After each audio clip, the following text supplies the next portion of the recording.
Film शुरू होती है।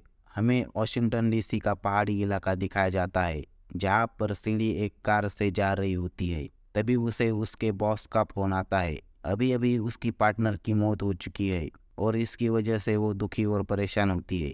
आगे हमें कोल को दिखाया जाता है, जो एक फार्मर होता है और अपने एक प्लांट स्टॉल पर प्लांट बेच रहा होता है। उसके सामने के स्टॉल पर उसकी दोस्त एग्ना होती है। तब हमें पता चलता है कि कोल का अभी अभी ब्रेकअप हुआ है। फिर सेडी कोल के फ्रेंड एग्ना के स्टॉल पर पौधा खरीदने आती है।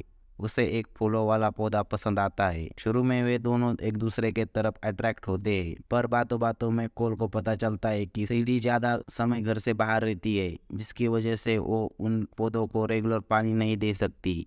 और उसका मानना होता है कि पौधों को पानी के साथ साथ प्यार की भी ज़रूरत होती है। पौधों को खरीद कर निगलेक्ट करना अच्छी बात नहीं है। और फिर कोल उसे फूलों वाला पौधा बेचने से मना कर देता है। इसके बजाय उसे प्लास्टिक का पौधा खरीदने के लिए कहता है। इस पर सीडी नाराज़ होती है और दोनों में बहस शुरू होती है। तभी एग्ना आती है और उसको फूलों वाला पौधा $10 में बेचने के लिए तैयार होती है। इस पर कोल उसे एक कैक्टस का पौधा देकर बोलता है कि तुम यह पौधा खरीदो, इससे कम से कम देखभाल की ज़रूरत होती है। आगे एग्ना कोल को कहती है कि उसे दूर से लगता है कि तुम दोनों एक दूसरे के साथ फ्लर्टिंग कर रहे थे।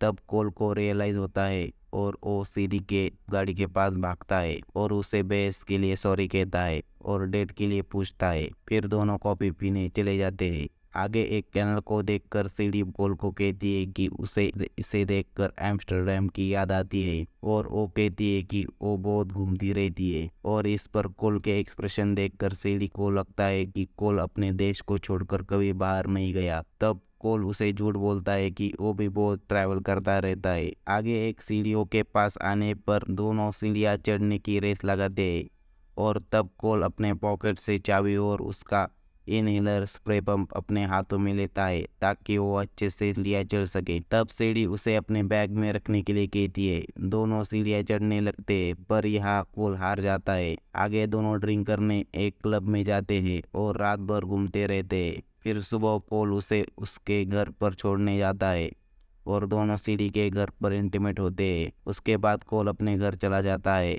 वो खुश दिखाई देता है। उसे लगता है कि उसे सच्चा प्यार मिल गया है।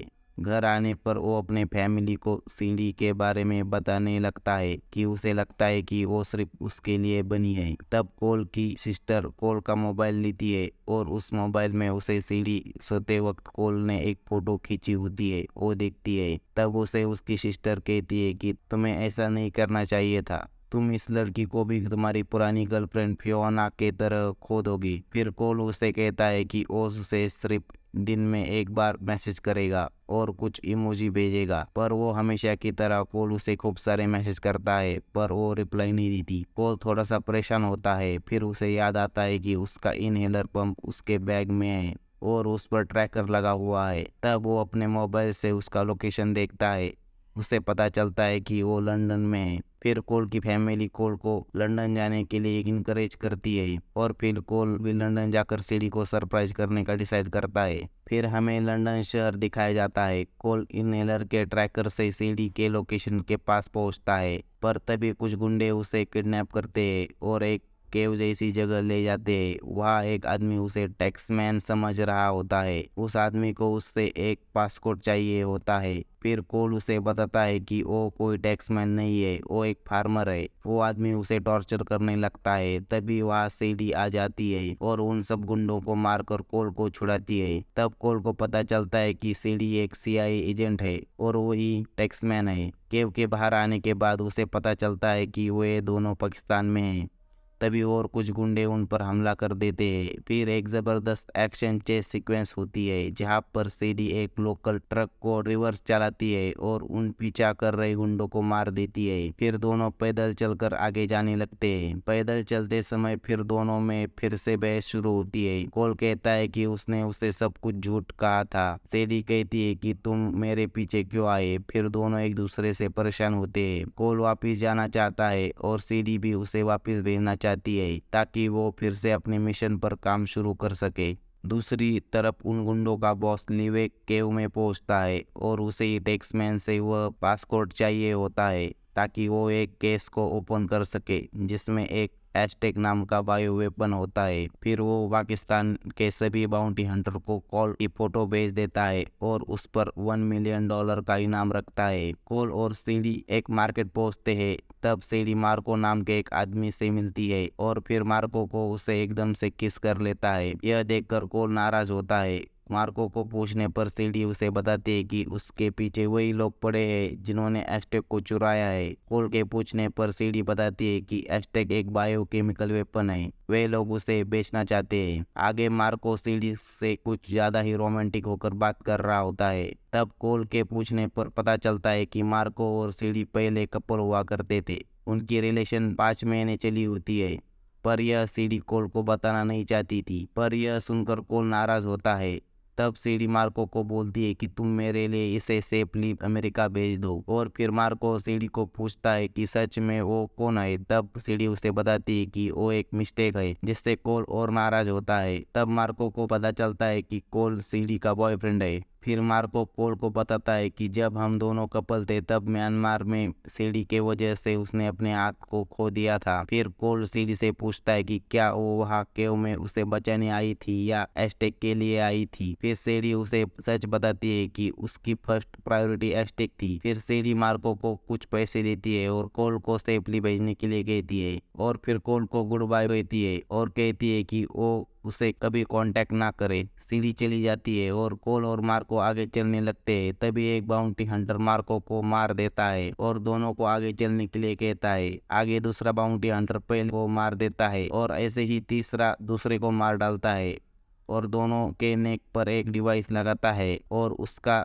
रिमोट उसके पास होता है, जिससे बिजली का एक जोर का झटका लगता है। फिर पहले वाला बाउंटी हंटर वापिस आ तीसरे वाले बाउंटी हंटर को मार देता है और खुद भी गोली लगने से मर जाता है। आगे सीडी तीसरे बाउंटी हंटर से वो रिमोट लेती है और मरने से पहले वाले बाउंटी हंटर को लिवेक का पता पूछकर दोनों उस लोकेशन की तरफ जाने लगते हैं, क्योंकि सीडी को एस्टेक चाहिए होता है और लिवेक और उस गुंडे कोल को टैक्समैन समझ रहे होते हैं। फिर सीडी कोल को किडनैप करके उस लोकेशन पर पहुंचती है। सीडी कोल को गुंडों के हवाले कर देती है और अपने बाउंटी हंटिंग के पैसे के बारे में पूछती है। तब लिवेक उसे बताता है कि तुम प्लेन से लंदन पहुंचने पर तुम्हें तुम्हारे पैसे मिल जाएंगे और वो अपने आदमी से कहता है कि जब पासपोर्ट से केस ओपन हो जाएगी तब वो सीडी को मार दे। और क्या आप साथ नहीं चलोगे? यह पूछने पर वो बताता है कि अगर गलत पासवर्ड हो जाता है तो वो केस ब्लास्ट होगी और सभी मारे जाएंगे, इसलिए वो उनके साथ नहीं आ रहा। प्लेन में जब वे लोग कोल का बैग चेक कर रहे होते हैं तब कोल के मोबाइल में उन्हें वही फोटो दिखाई देती है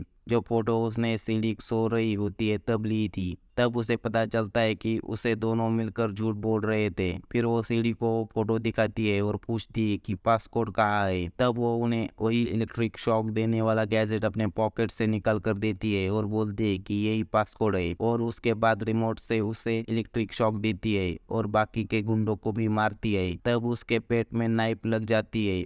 फिर दोनों एस्टेक लेकर एक पैराशूट से नीचे कूद जाते हैं। दोनों अरेबियन सी में एक आइलैंड पर पहुंचते हैं। वहाँ सीडी 6 घंटे के बाद होश में आती है। उसके बाद लिवेक का फोन उनके गुंडों को आता है और बताता है कि अगर 48 घंटों के अंदर हमने बायर को एस्टेक नहीं दिया तो वो हम सबको मार देंगे, इसलिए तुम जल्दी से जल्दी एस्टेक को ढूंढो। तब उसे बताया जाता है कि उसे पैराशूट की लोकेशन मिल गई है। दूसरी तरफ सैंडी अपने CIA के लोगों को अपना लोकेशन भेज देती है। दूसरे दिन एक तरफ से लिवेक के आदमी आते हैं और दूसरी तरफ से CIA के लोग आते हैं।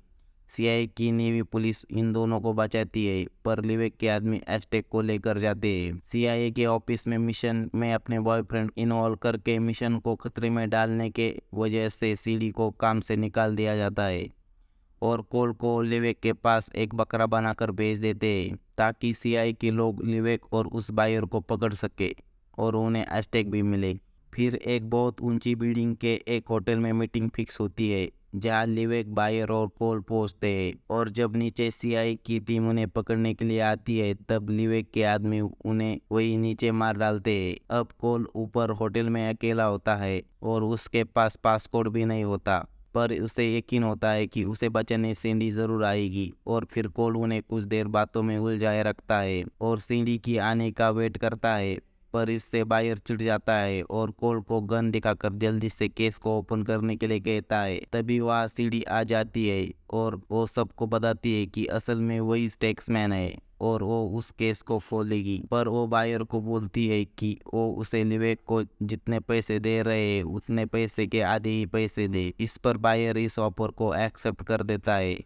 फिर सीढ़ी केस खोलती है और फिर बायर भी पैसे सीढ़ी के अकाउंट में ट्रांसफर कर देता है। फिर विवेक सीढ़ी पर गन तान कर बोलता है कि पर मैं तुम दोनों को यहाँ से नहीं जाने दूंगा। तब सीढ़ी उसे कहती है कि मैंने वो सभी पैसे बाउंटी हंटिंग के लिए तुम्हारे ऊपर लगा दिए। अब यहाँ पर जितने सारे बाउंटी हंटर है वे तुम्हें पकड़कर मुझे जाने देंगे। तब एक बाउंटी हंटर आकर विवेक को सर पर गन लगाता है और सभी एक दूसरे पर गन तानते हैं। तभी मौका देखकर सैंडी केस से एस्टेक लेती है और फिर सभी एक दूसरे के ऊपर गोलियां बरसाने लगते हैं। उसके बाद फाइट शुरू होती है और आखिर में सभी को मारकर सैंडी एस्टेक को और कोल को बचा लेती है।